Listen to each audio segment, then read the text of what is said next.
Since January 6th, an extreme Santa Ana wind event has been unfolding for a lot of the Los Angeles and Ventura County areas. And for those of you that are like me and take a little bit of comfort in understanding why things are happening, I wanted to go into what I know best, which is the science and the meteorology behind the environmental setup behind all of this. Now, I know many of you are already familiar with the Santa Ana winds. Those are those warm and very dry winds that come on over, and they come out of the north and the east. With the first round that we saw last week, it was fueled by a very strong pressure gradient from a strong surface high over the Four Corners regions and then a strong surface low that was off the coast of Southern California.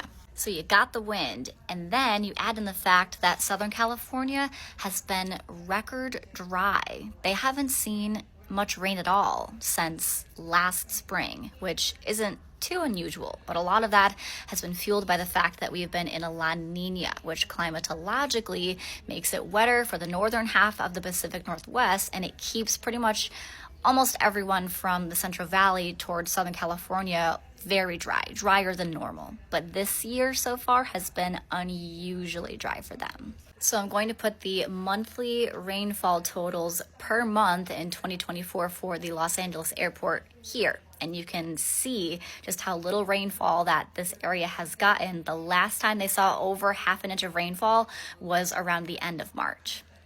So even though the wind setup out of this hasn't been extremely unusual for the area, it's obviously a combination of so many things. The lack of rainfall, just the most unfortunate setup, has just left it being essentially and unfortunately a huge tinderbox just waiting to go with the setup in place. And now we're looking at round 2, which is not going to help the cause at all.